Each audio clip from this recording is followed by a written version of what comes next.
them just so I can try and keep track. Cloud, Victoria, San Diego, Brian,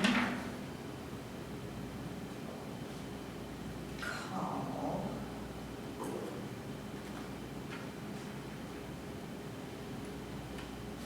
Colton, Sims,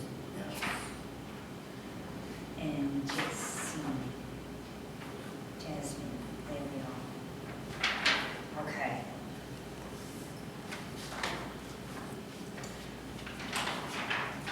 All right.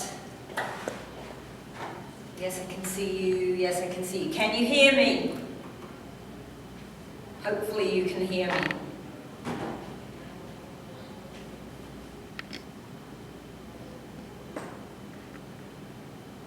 All right, fingers crossed. Let's see. If they don't type anything, I'll type them a question. All right, so we're finally getting to our start of our 502, and there's quite a lot of things that I want to cover this evening. If I'm going too fast, let me know, I can repeat stuff. If when you're looking at Blackboard, you're not finding the things that I'm telling you you should be working on, please let me know straight away, because the turnaround, the deadlines for the first half of the semester are very quick. All right, because in order to get you enough practice before we start the main piece of work, there's something due every week. That doesn't give me very much time to try to get it graded. There's a lot more people in this class than normal, so I might drop a couple of assignments. We'll see how that goes as we go along. All right. Syllabus requirements. I'd like to just run through that quickly. Hopefully everybody has read it and done their participation agreement. I have to report on that first thing in the morning. So if you haven't done that, please make sure that you get it done so that I can report that you're in for financial aid. Those of you that are in class, that's fine because I've seen you. But the distance students who aren't logged in live, if their participation agreement isn't done, then I haven't seen you and I have to say you've not attended. All right? My office hours for the grad students are just by appointment. All right? So if you need to see me about classwork, just drop me an email, make an appointment, and I'll be available. Distance students, I can call you or Skype you. Just email and make the appointment. All right. Textbooks for the class, APA manual. If this isn't your first semester, you probably have an APA manual anyway. And you definitely, oh, we nearly saw you, Brian. That was close. So you'll need the APA manual for every class you take in the program. Everything you write has to be in APA format, and you can't learn it. Don't even try. Right? By the end of the program, it will be well thumbed, and there'll be underlining and stickies all over the place. Okay? The other one that's specifically for research methods is this small one, and I picked this. It's written in a very user-friendly manner. It's not techie speak. There are a lot of research method books out there that are very technical, but they're a little overwhelming. So this one, if you get the reading done, will really help you understand some of the things we're asking you to do. All right? So let's see.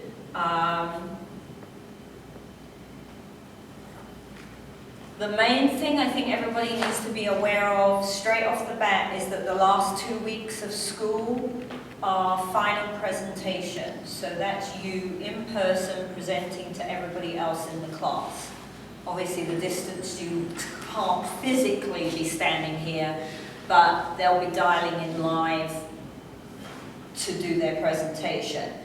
And you all grade each other on that final. So you want to be here so that you can grade people who are going to be grading you, and you can ask good questions and it's the only time in the semester where there are participation points for engaging in the class. All right? So please make sure you've got all semester to make sure that you're available those last 2 Tuesdays. Please make sure that you're here. All the assignments are due by 11 p.m. on the date that's on the syllabus. I did load a new syllabus with the changes of the dates because of last week.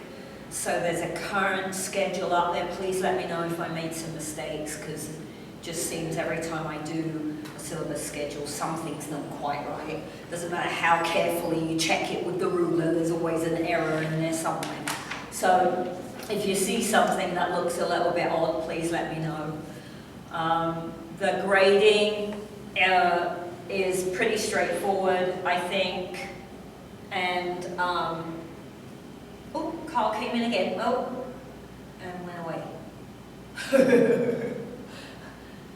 Hopefully they'll get some video going so we can see them. There are 2 media site things to watch during the first half of the semester. I get a report on whether people watched them and how long they watched for. All right, so I often have people, and it's 25 points out of 160, so it's quite a lot of points for watching a video, basically.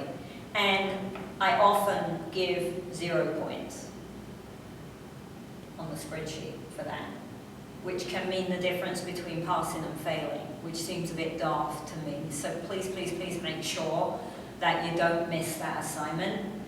If you're having real technical problems getting into it, or if it kicks you out early, because I had that last semester, a couple of people weren't happy with the grade, and I said, well, you didn't complete the assignment. And they said, yes, I did, but it kicked me out 15 minutes earlier. Well, you didn't tell me that. And the report I have said you did not finish the assignment, so you don't get the points, right? So make sure, if anything happens, that you let me know, all right?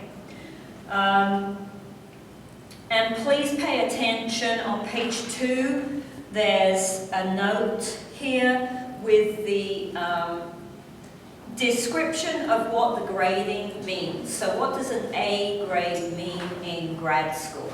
All right? To get an A means that the quality of work was exceedingly high and you did more than was required to pass the class. All right?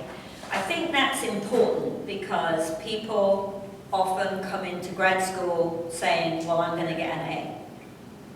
And don't realize that getting an A in grad school is not the same as getting an A in undergrad. All right? So the note that is here comes directly from your graduate catalog. It's not, I'm not making this up to be mean. All right? This is what is expected by the grad school. So please pay attention. If your expectation of yourself is an A, you need to understand what that will mean. Okay? Just so that we're all on the same page with that. Okay, attendance. We're doing our best to make sure, oh, hello Melissa, hurrah, we have someone else. And we can see 3 people now. Hi people. Can you hear us? Hi. Hurrah, we can hear you, Melissa.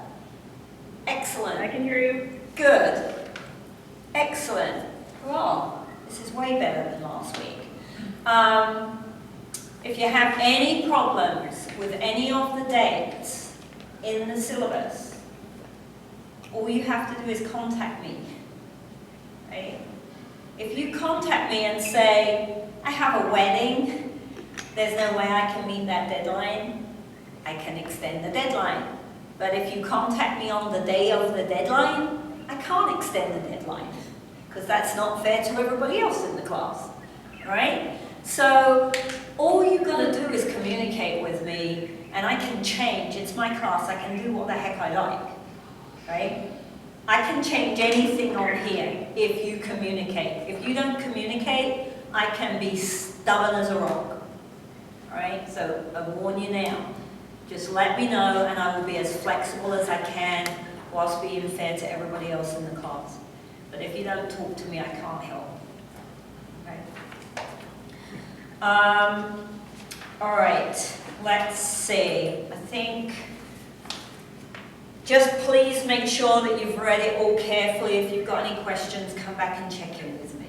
Because if you sign your participation agreement, you are basically signing a document that tells the university you approve this and you accept my terms. So don't, make sure you approve it and accept my terms, otherwise we're going to run into some issues. All right? Okay, so reading for this week. Oops. Oh, the glasses broke again. I give up. Definitely it's time for new glasses, people. All right, reading for this week was a little bit to just kind of set the information, give you an idea of what these books are like. There was a little bit from the APA manual and chapter 1 from the textbook to be ready for today. All right, so one of the things that Chapter 1 discusses is what really is research and why do we do it? Is it going to work? Oh.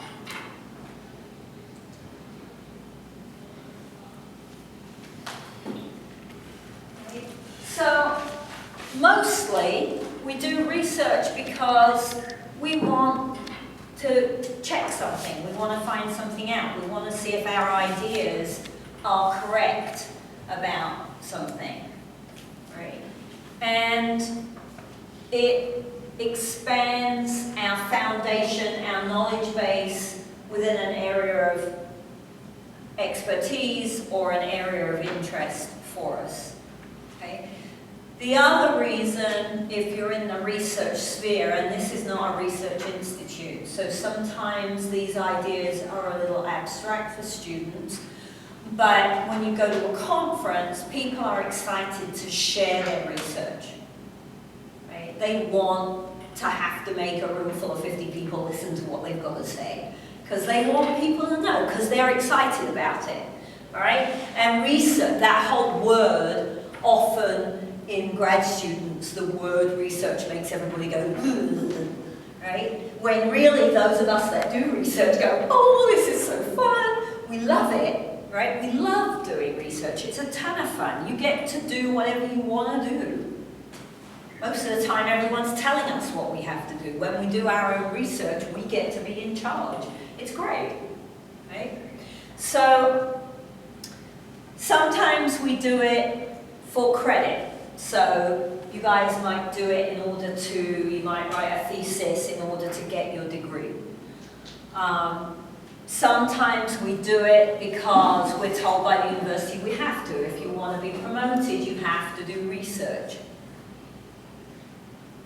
So there's lots of reasons why people, sometimes it's not just because we want to know the answer. A lot of times, though, it is. It gets a little frustrating when we're told we have to do it. It's much nicer when we generate that for ourselves.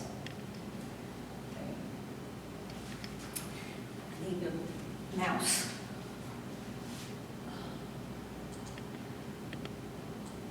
Go on, you're not going to let me do that, are you?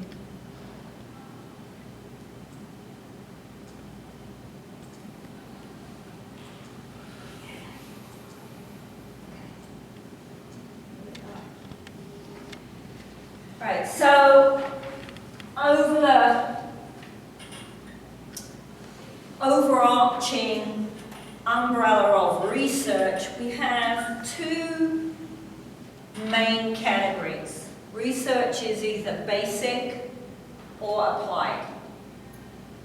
If it's basic, then typically that means it was performed in a very controlled environment, usually a lab or some kind of controlled situation. Right?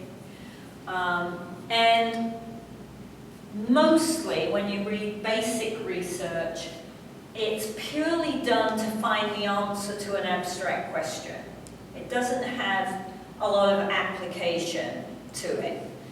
Personally, whilst I find it interesting, I sometimes find basic research articles quite boring because they just pick a question that doesn't have an answer, and then they go and they find an answer, but then they don't tell me what good the answer is. It's just research purely for the sake of doing research, right? Applied research takes those answers from the lab and says, well, that's great, but that lab wasn't what happens in the real world, right?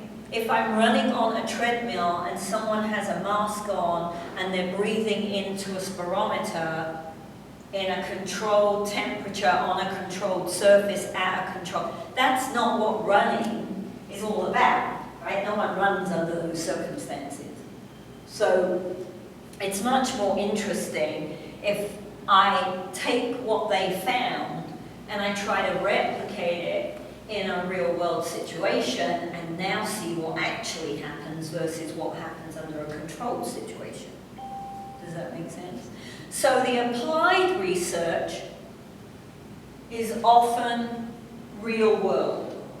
So if the research is set on the soccer field, or if the research is set in a school, then that's applied research. The data was collected under real-world situations rather than controlled situations. Does that distinction make sense to the people who are here? Everybody online okay with that description? Got here. Thumbs up? Thumbs down? Good. Okay, so another distinction you'll see in research is that sometimes what you're reading is quantitative and sometimes it is qualitative. Ooh, Tori joined us as well. Excellent. And we'll talk more about the differences between quantitative and qualitative in a few weeks' time. But just very quickly, if it's quantitative, it means it has something to do with numbers. So I'm collecting the speed of the athlete, or the strength of the athlete, or a measurement of their skill, right? If it's qualitative, I'm asking the athlete how they felt about that training program, right? Or how do they feel about having a male coach? Or what experiences led them to choose this sport over this sport, right? So qualitative is much more about emotions, feelings, interviewing someone, whereas quantitative is data collection, numbers, analysis. I'm a quantitative researcher. I've never done any qualitative. I've been reading. I had never read any qualitative, in all honesty, until I started teaching this class, because in my world there wasn't a lot. And so I find it very interesting to read qualitative because that's not my background. And I read it and I'm like, oh, that's not how I would have done that. I would have done, because I take a different approach. Dr. Berkey does both. So she has, her dissertation had a lot of qualitative information in it and data in it, right? So we have faculty who can help you with either kind as we move forwards.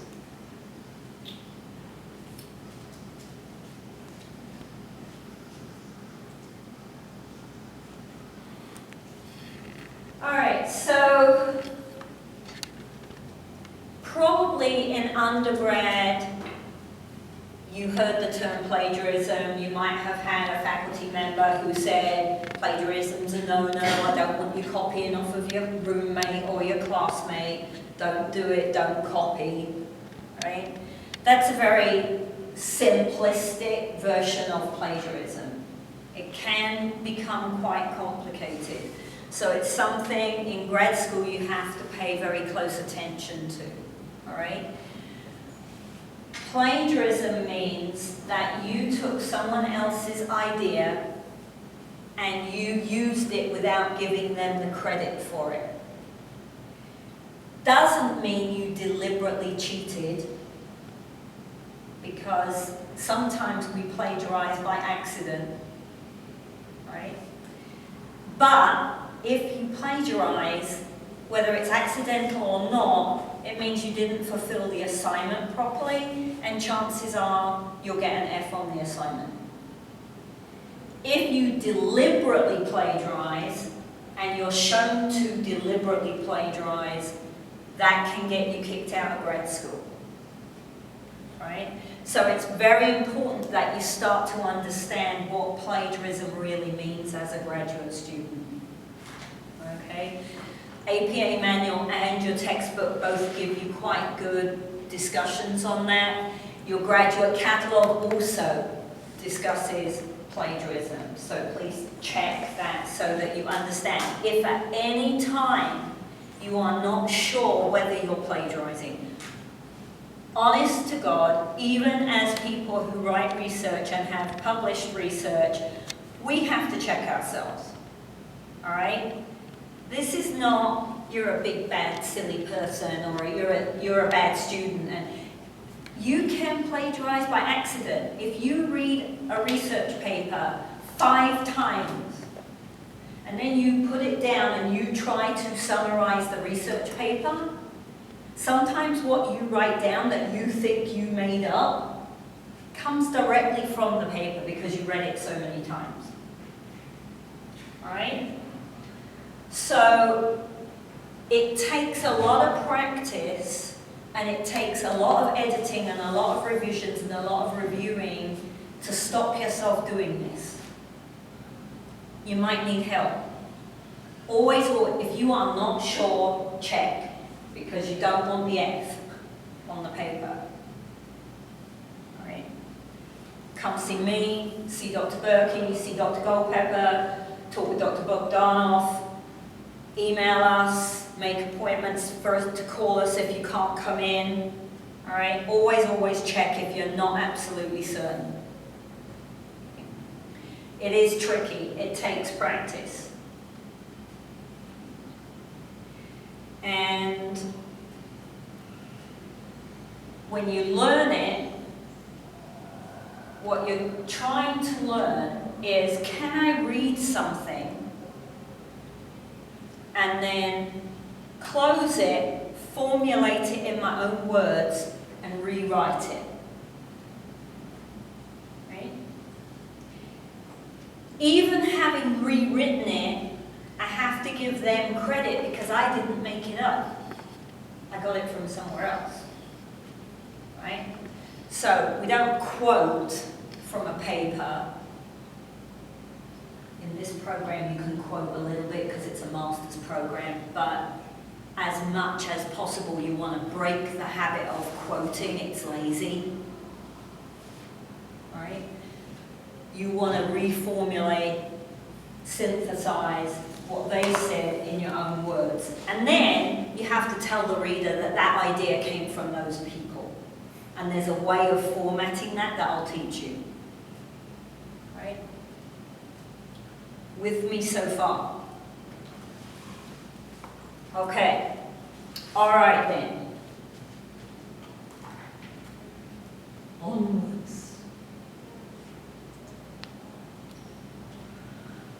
All right, the dreaded APA manual. If you don't already, you will hate this book very, very soon. We all hate it. It's a right royal pain in our behinds, and we all have to use it. All right?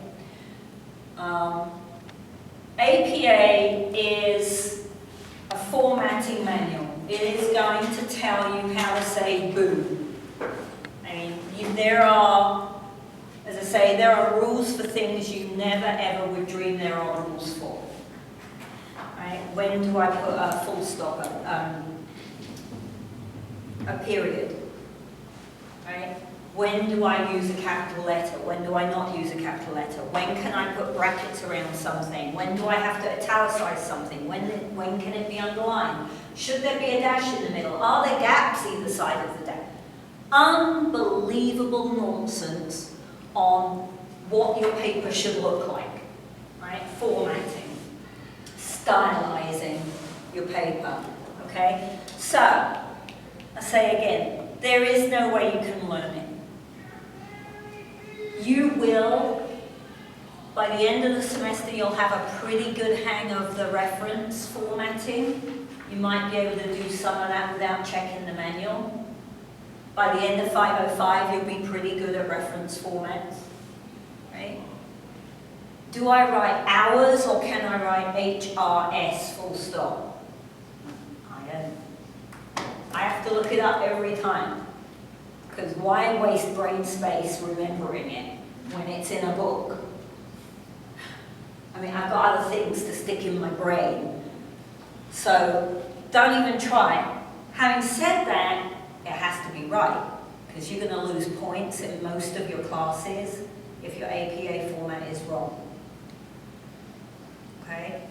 So, whilst I say don't learn it, I strongly encourage you to spend a lot of time looking at it. Okay?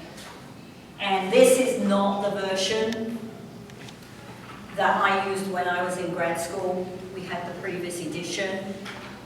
But I have literally 15 times more stickies than this on the actual edition that I used for study. Because you don't want to keep, I know I saw that, I know I saw it, where the hell was it? I know I read that in here, I can't find it, I can't check it. Whatever way you want to keep track, right? Use your APA manual a lot. Sleep with it under your pillow, osmosis. Okay. All right?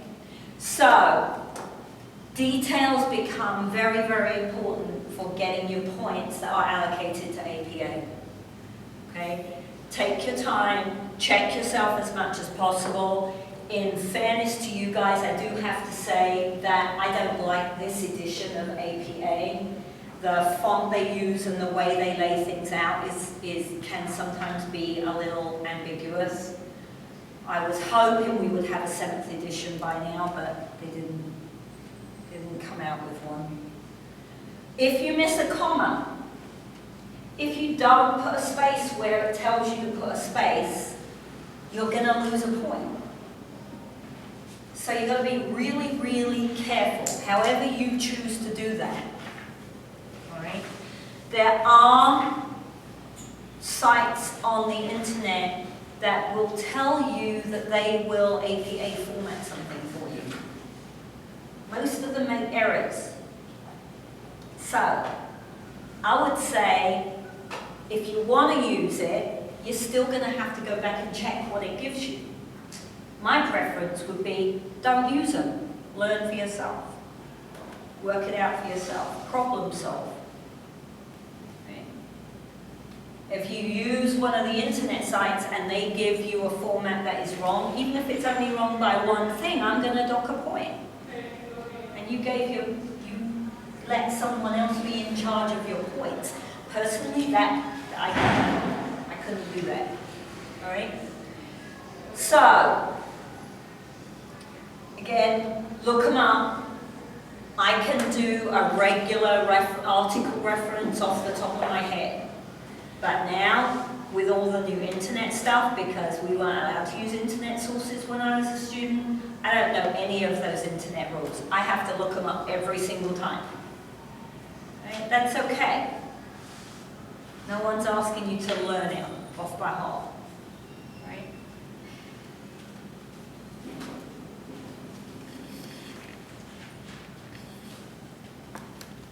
All right, so today we're going to start with the idea of the reference and just go through some of the basic things you want to be paying attention to. So in this edition, in the 6th edition, your rules for your references are page 181. So how they do this is they give you the actual rules for each portion of a reference. So how do I order the authors? Right? How do I write the year? What are the components that I have to put in to a reference? And then from page 193, for a nice big chunk of the book, they set out some examples for you to try to copy or use to help you out. Now, sometimes, probably not with any of the articles that I'm going to give you at the beginning of the semester, but once you start trying to find your own articles, sometimes you're going to have an article and you can't find anything in here that really is that article, right? When that happens, check in with us, because what you have to do in that instance is find the closest thing, right? Which reference type, which format is the closest to the article that you're trying to use. But you want to check with us first, because if I look at your article and go, whoa, he should have formatted it like a on-site newspaper, and you formatted it as a blog, then I'm going to be saying error, error, error, error, error, right? So when it's something where there isn't a real one, which one of these two would be the closest match for this article? Does that make sense? All right. So, pay attention. Here we go. Let's try to just talk you through. If I go here, is it better if I'm over there? No, I can see you right here. Clear. Okay. Yeah. All right. So, first thing you have to do is put the authors down. All right? And in APA is one of many different style manuals. It depends which research area you're under. If you're in biology, they don't use APA. They use a different formatting manual. All right? So, but in APA, you are going to start with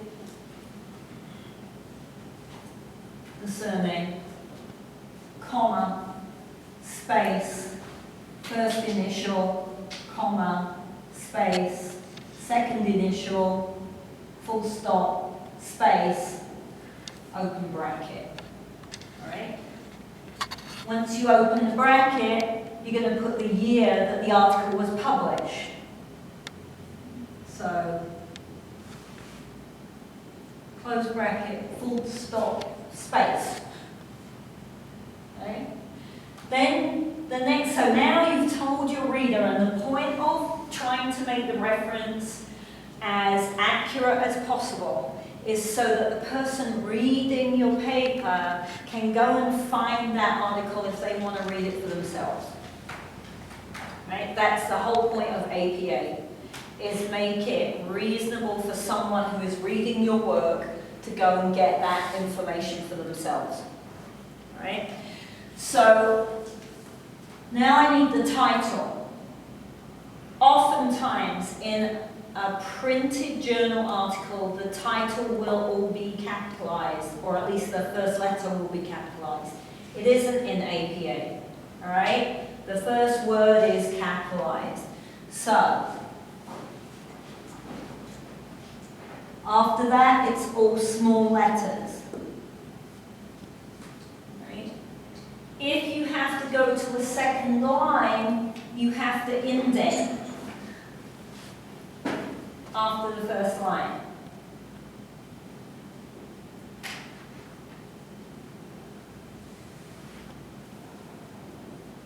Right? So, I finished my title. This isn't italicized, by the way, I was writing instead of printing. I finished my title, full stop, period, space. Now I have to tell the reader which journal it's in. Where is it? Right? So, the journal title is italicized.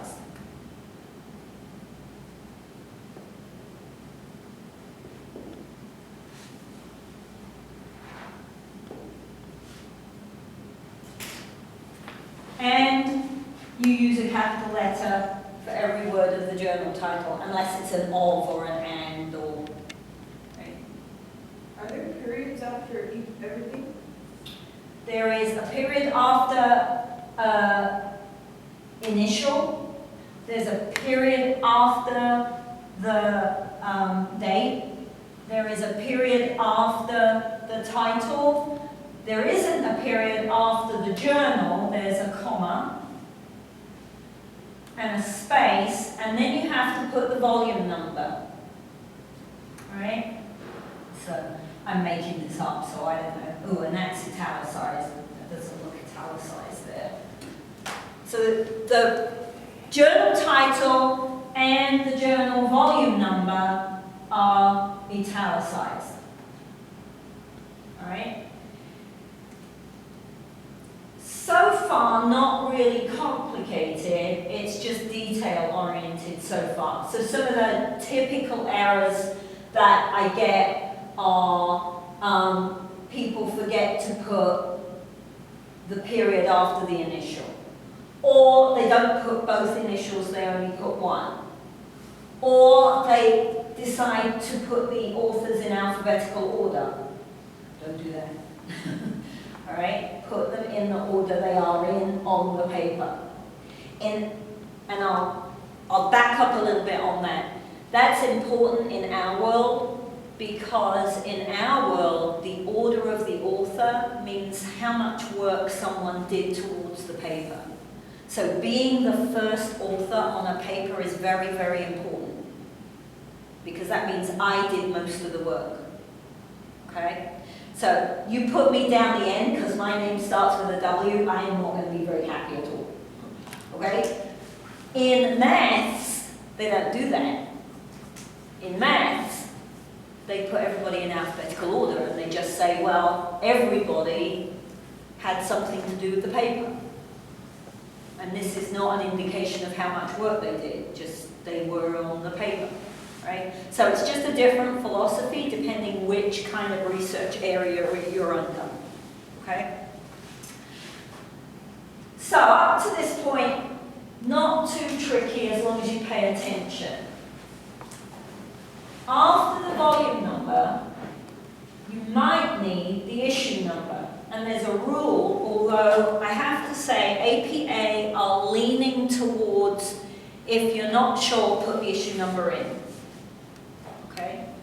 The rule is that if this article comes from a journal that in the January edition, so January, page 1 to 158, right? February starts at page 159 and goes to 271. March, etc. Right? The rule has always been that if the journal does that, you don't need the issue number because you're going to give them the page numbers and they can go and find the page in the right issue. Okay?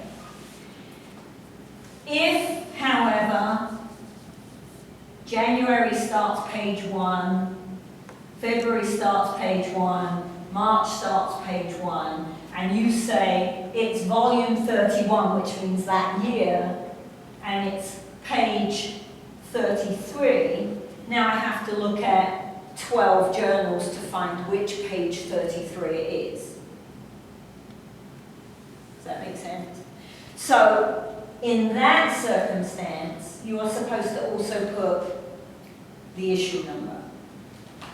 As I said, recently they seem to be leaning towards, if you're in any doubt, rather than go and look it up, which is what we had to do, right? If you got this bit wrong, you lost points because the rule says this, and so you didn't need an issue number. Nowadays, it seems as though they're much more leaning towards, if you're not completely sure, put the issue number in if it's there, right? The catch with the issue number, volume number is italicized. There is no space. You open bracket, the issue number is not italicized. Close bracket, comma, space. So you said, wait, the value is italicized? So, yeah, so this is italicized, Okay. there's no space, and this is not italicized. Right? That's the issue number. The issue number is It's not italicized. in the parentheses, it's not italicized. But then once you put it in, then after the comma, it comes in the page number, it goes back to italicized. No, the page numbers are not italicized. So, the page numbers are just regular. Okay? So, as I said, you'll get the hang of it because you're going to do a lot of this semester and when you go to 505. So this starts to get quite familiar.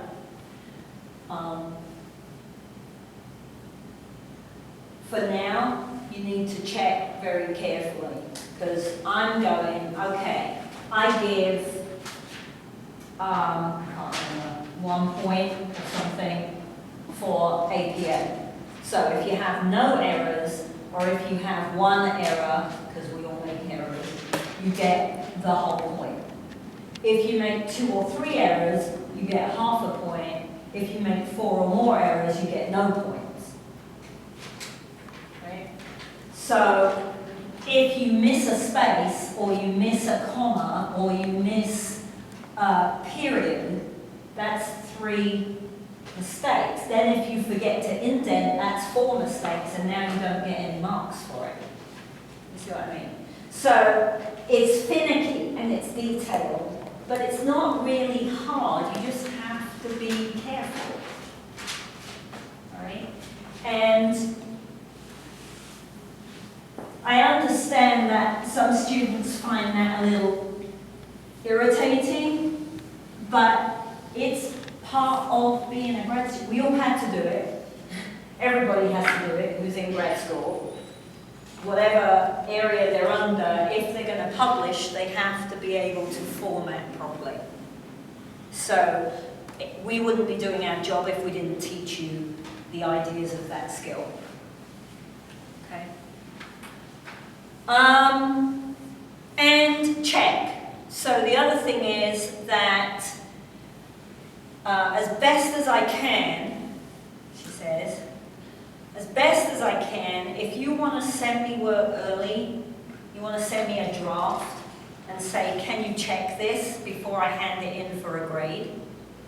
As best I can, on a first come, first served basis, I will do that. All right?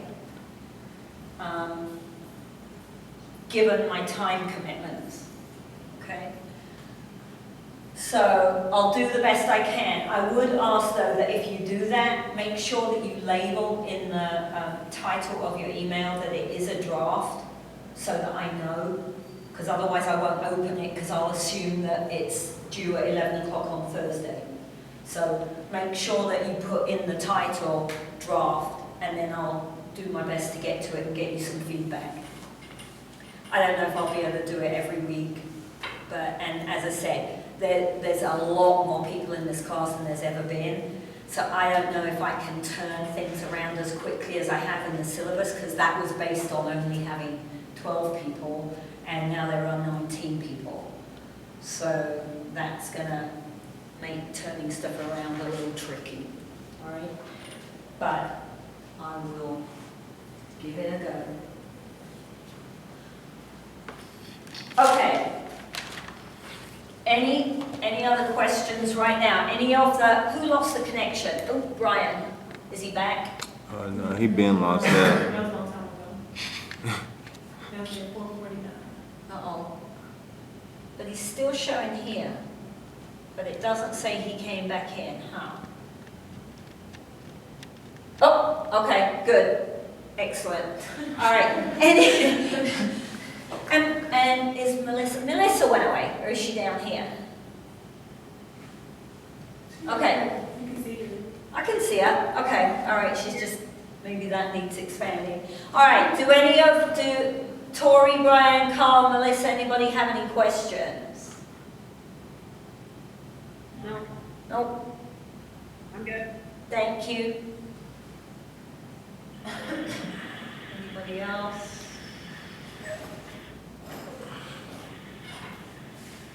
Okay, oh, is there a way to get a snapshot of the example?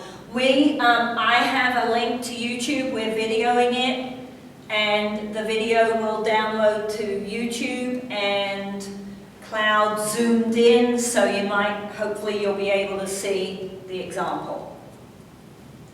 About 30 minutes after class. Yeah, it'll take about half an hour or so after class finishes. All right then, okay, so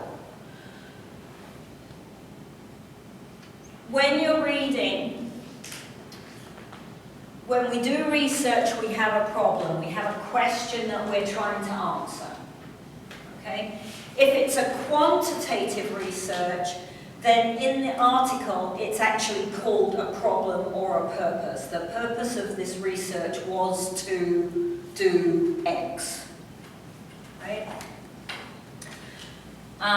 If it's qualitative research, they generally don't phrase it that way because sometimes they change tack while they're collecting the data. So they don't like to set such tight boundaries at the beginning. They want to keep things more open-ended. So they tend to have a research question rather than a purpose statement. So it's just a slightly different approach. Either way, this question, this problem that you come up with, has to be one, feasible. So that means it's reasonable. That's the easy bit, right? Because most of us are going to have questions that are reasonable questions. The problem is it doable given our circumstances? It has to be original, it has to be unique, it has to fill a gap in the literature. So that means you have to do quite a lot of reading to find out whether or not your question has already been answered. It should be significant, although that is less important at this level because you guys are master's students, not PhDs. Okay? So, what we're going to do this semester over the next couple of weeks, you've got to start thinking about what might be a problem that you'd be interested in reading about this semester. Right? I can't tell you what your problem is. I can't give you the question or the purpose. You've got to come up with that, because it has to be something that's personal, that you're interested in, that's going to motivate you to go to the library or get on the database and find research papers that help you discuss this problem. Okay?